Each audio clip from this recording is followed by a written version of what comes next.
Hello दोस्तों, welcome back to बायोज़ोन। मेरा नाम विदिशा भट्टाचार्य है और आज हम लोग पढ़ेंगे red drop effect and the immersion enhancement effect. ये दो एक्सपेरिमेंट बहुत इम्पॉर्टेंट है फोटोसिंथेसिस के लिए, क्योंकि यहाँ से हम लोग फर्स्ट जान पाए कि हमारे प्लांट में दो फोटो सिस्टम हैं। इस एक्सपेरिमेंट में एग्जैक्टली क्या हुआ था और ये फोटो सिस्टम क्या है, ये जानने के लिए आपको अंत तक ये वीडियो देखना पड़ेगा। Okay, so please stay tuned with us. हम लोग पहले पढ़े थे कि लाइट जो एक इम्पॉर्टेंट कंपोनेंट है फोटोसिंथेसिस को स्ट्राइक करने के लिए, इसमें भी कुछ डेविएशंस हैं।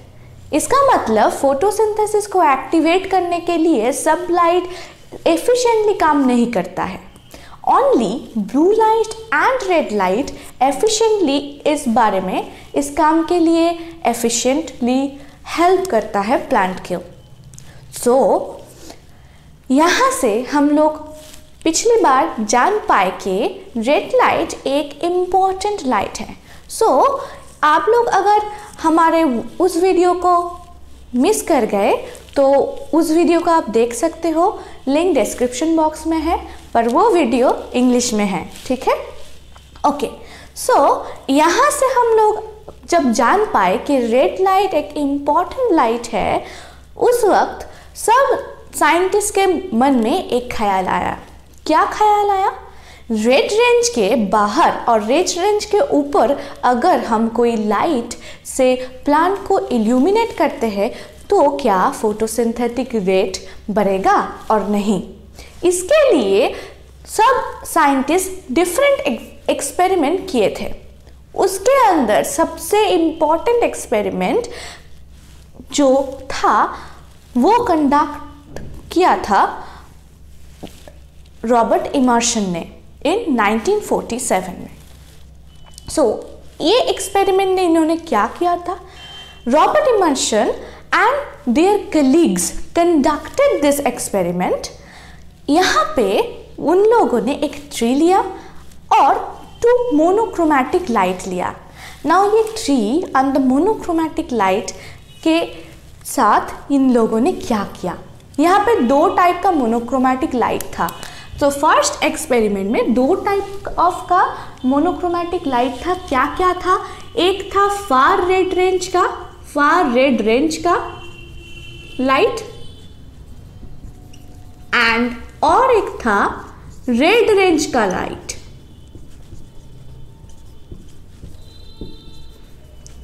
ये रेड रेंज का लाइट 680 नैनोमीटर और इससे कम वेवलेंथ का था और फार रेड रेंज का light greater than 680 nanometre wavelength का था। तो इन लोगों ने ये 2 लाइट से क्या किया? एक प्लांट को पहली बार रेड लाइट से इल्यूमिनेट किया और दूसरी बार फार रेड लाइट से इल्यूमिनेट किया एंड उसके बाद देखे कि किस सेट में ज़्यादा फोटोसिंथेसिस हो रहा है। इसको जनरली हम लोग एक ग्राफ के माध्यम से एक्सप्लेन करते हैं। तो यहाँ पे हम लोग लिख देते हैं फोटोसिंथेटिक यील्ड, ओके, और क्वांटम यील्ड ऑफ फोटोसिंथेसिस।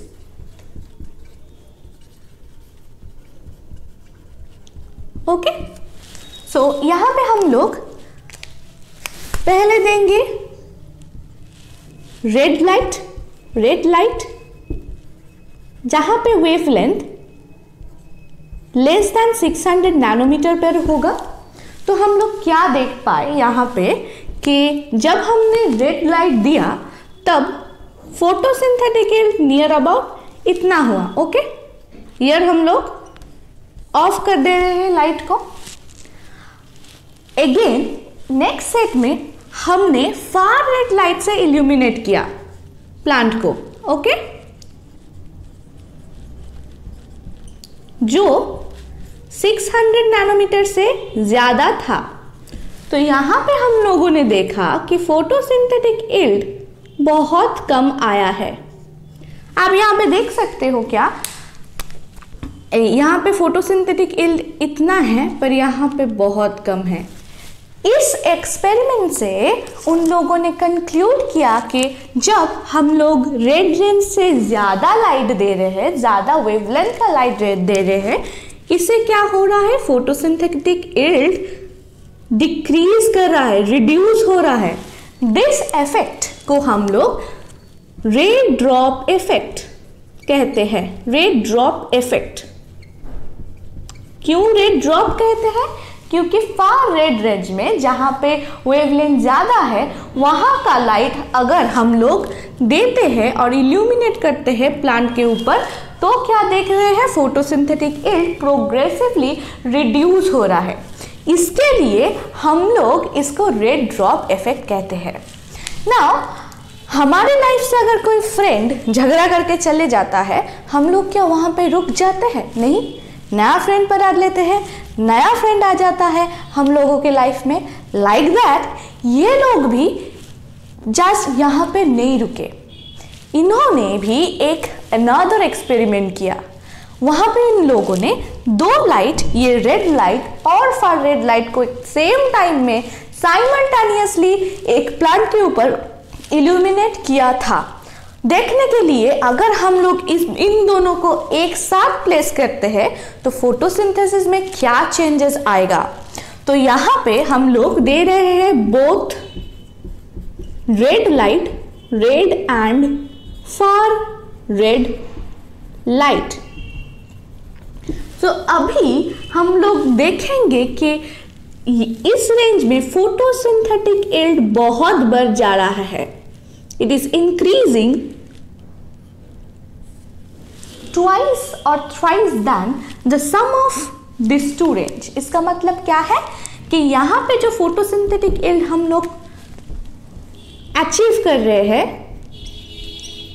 इसका जो अमाउंट है वो इससे 2 गुण ज्यादा के ऊपर भी ज्यादा है, राइट। इन दोनों का फोटोसिंथेटिक यील्ड अगर हम काउंट करते हैं तो यहाँ से हम लोग इतना पाए थे, ठीक है। तो इसके ऊपर अगर ये बैठता है तो टोटल फोटोसिंथेटिक यील्ड क्या होगा, अप टू दिस पोर्शन तक होगा, राइट। बट इससे भी ज्यादा ट्वाइस और थ्राइस हम लोग पा रहे हैं सम ऑफ द टोटल में, अगर हम लोग रेड और फार रेड रेंज का लाइट को एक साथ साइमल्टेनियसली एक ही टाइम में एक प्लांट के ऊपर देते हैं और उस प्लांट को इल्यूमिनेट करते हैं।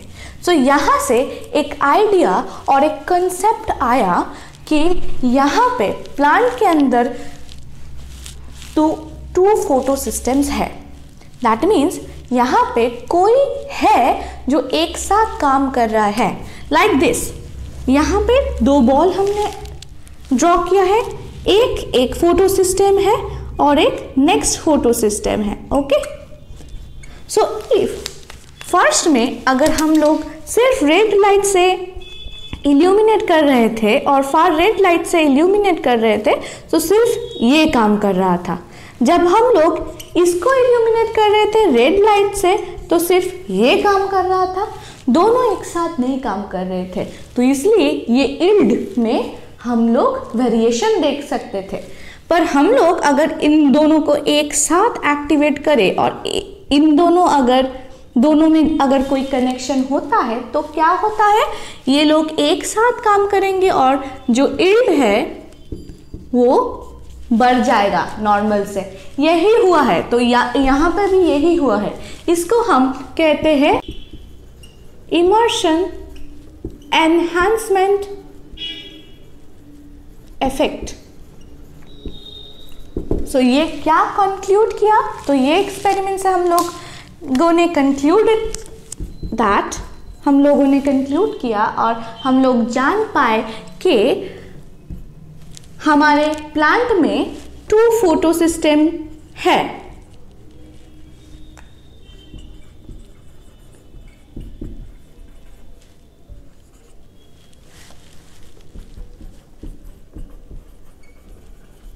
एंड ये 2 फोटो सिस्टम कनेक्टेड है समहाउ एंड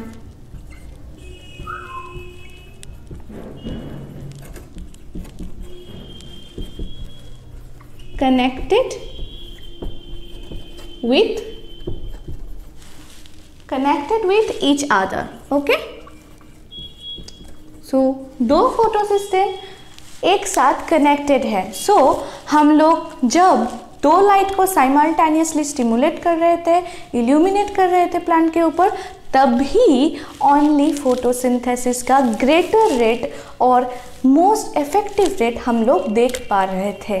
ओके, नाउ यहाँ से हम लोग तो फोटो सिस्टम का कंसेप्ट हम लोग को पता चल गया. तो ये फोटो सिस्टम रहता कहाँ है और ये फोटो सिस्टम कैसा दिखने में है, इसको भी हम लोगों को जानना पड़ेगा. ये जानने के लिए कि फोटो सिस्टम 1 और 2 कहाँ पे रहता है, हम लोगों को एक बेसिक क्लोरोप्लास्ट का स्ट्रक्चर जानना पड़ेगा. हम लोग जानते हैं ये क्लोरोप्लास्ट है और ये stacked pile coin like structure को हम लोग ग्राना कहते हैं. उसमें एक कॉइन को हम थाइलाकॉइड कहते हैं. तो इन जगह में दो पोर्शंस होता है. वन हम लोग कहते हैं, इसको कहते हैं नॉन एप्रेस्ड रीजन, जिसका डायरेक्ट स्ट्रोमा के साथ, यहाँ पे स्ट्रोमा है, स्ट्रोमा के साथ कनेक्शन रहता है. ये जगह को हम लोग कहते हैं नॉन एप्रेस्ड रीजन.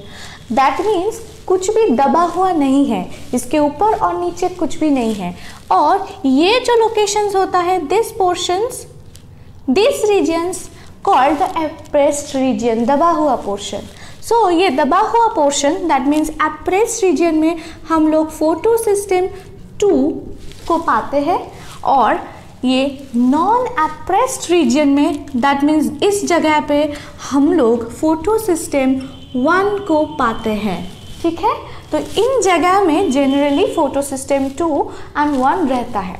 तो ये फोटो सिस्टम में क्या कंपोनेंट है, ये जानने के लिए हम लोगों को जानना पड़ेगा बेसिक कंपोनेंट्स क्या है एक फोटो सिस्टम का.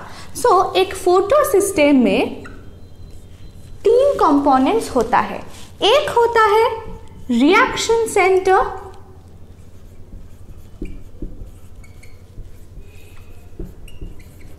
नंबर 2 होता है लाइट हार्वेस्टिंग सेंटर और द LHC, एंड 3 नंबर होता है इलेक्ट्रॉन कैरियर प्रोटीन्स. ओके, सो सब फोटो सिस्टम में ही ये 3 कंपोनेंट्स रहता है. पर फोटो सिस्टम 1 और 2, ये this 2 are different, right. That means ये दोनों में कोई डिफरेंस है. और ये डिफरेंस कहाँ में आता है, ये 3 चीज़ में ही हम लोग डिफरेंस देख पाते हैं. हम यहाँ पे क्या देख पा रहे हैं कि फोटो सिस्टम 1 और फोटो सिस्टम 2 में कोई डिफरेंसेस है. अब हम लोगों को पढ़ना पड़ेगा कैसे ये डिफरेंस आ रहा है. हम लोगों ने जो कहा था कि फर्स्ट कंपोनेंट होता है फोटो सिस्टम का रिएक्शन सेंटर. ये हो गया, ग्रीन वाला हो गया क्या, reaction centre. Okay, reaction centre. Now PS1 के लिए ये जो रिएक्शन सेंटर है वो है P700. ये 2 रिएक्शन सेंटर्स में ही generally dimer of chlorophyll A यहाँ पे भी है, यहाँ पे भी है. पर ये जो रिएक्शन सेंटर है, इसका डाइमर ऑफ क्लोरोफिल एक्टिवेट होता है, एक्साइटेड होता है 700 नैनोमीटर में, और यहाँ का जो डाइमर है वो एक्टिवेटेड होता है 680 नैनोमीटर में. अब ये डिफरेंस क्यों आता है भाई, क्योंकि ये रिएक्शन सेंटर का एक इंटरेक्शन रहता है लाइट हार्वेस्टिंग कॉम्प्लेक्स के साथ. ये लाइट हार्वेस्टिंग कॉम्प्लेक्स का ओरिएंटेशन एंड कंपोजिशन डिफर करता है दिस 2 फोटोसिंथेसिस में, फोटोसिंथेटिक सिस्टम में. तो ये लाइट हार्वेस्टिंग सिस्टम अभी क्या है, लाइट हार्वेस्टिंग सिस्टम एक सिस्टम है जो कभी भी जो लाइट स्प्रेड करके पड़ रहा है उसको पैकेट में कलेक्ट करके सेंटर में पहुंचाने के लिए काम करता है. ये लोगों का अब 2 पोर्शन भी है. वन है कोर पोर्शन, अनदर है पेरिफेरल. Peripheral portion. तो दो पोर्शन हो गया। पेरिफेरल पोर्शन में कौन रहते हैं? पेरिफेरल पोर्शन में एक्सेसरी पिगमेंट्स रहते हैं। तो आप लोग जानते हैं किसको हम लोग एक्सेसरी पिगमेंट कहते हैं? क्लोरोफिल बी एंड कैरोटीनॉइड्स को हम लोग एक्सेसरी पिगमेंट कहते हैं। तो ये पोर्शन ऑफ फोटोसिस्टम 1 और ये portion of the photosystem 2 represent peripheral LHC को कर रहा है, पेरिफेरल लाइट हार्वेस्टिंग सिस्टम। तो यहाँ पे ये हो गया फोटोसिस्टम 1 का पेरिफेरल,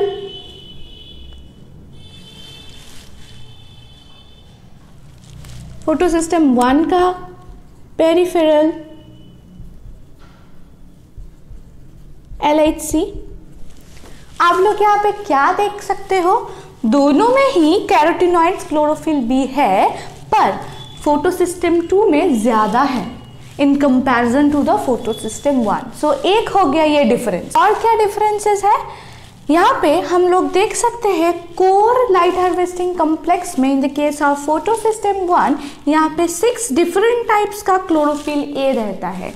और इन chlorophyll in the case of photosystem 2 में हम लोग क्या देख सकते हैं? यहाँ पे ओनली 4 डिफरेंट टाइप्स का क्लोरोफिल ए रहता है। सो इन दोनों में दैट मीन्स रिएक्शन सेंटर और लाइट हार्वेस्टिंग कॉम्प्लेक्स के अंदर जो रिएक्शन होता है, जो इंटरेक्शन होता है, उसके वजह से ही हम लोग इन द फोटोसिस्टम 1 में देख सकते हैं यहाँ का रिएक्शन सेंटर 700 नैनोमीटर में एक्साइटेड होता है, पर फोटोसिस्टम 2 में रिएक्शन सेंटर 680 नैनोमीटर में एक्साइटेड होता है।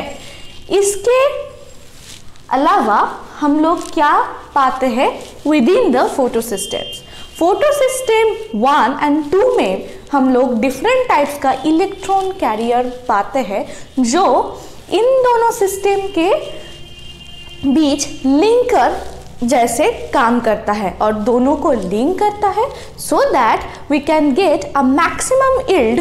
जो इलेक्ट्रॉन कैरियर्स है फोटोसिस्टम 1 में हम लोग पाते हैं A1, A0, ferredoxin and some iron sulphur clusters.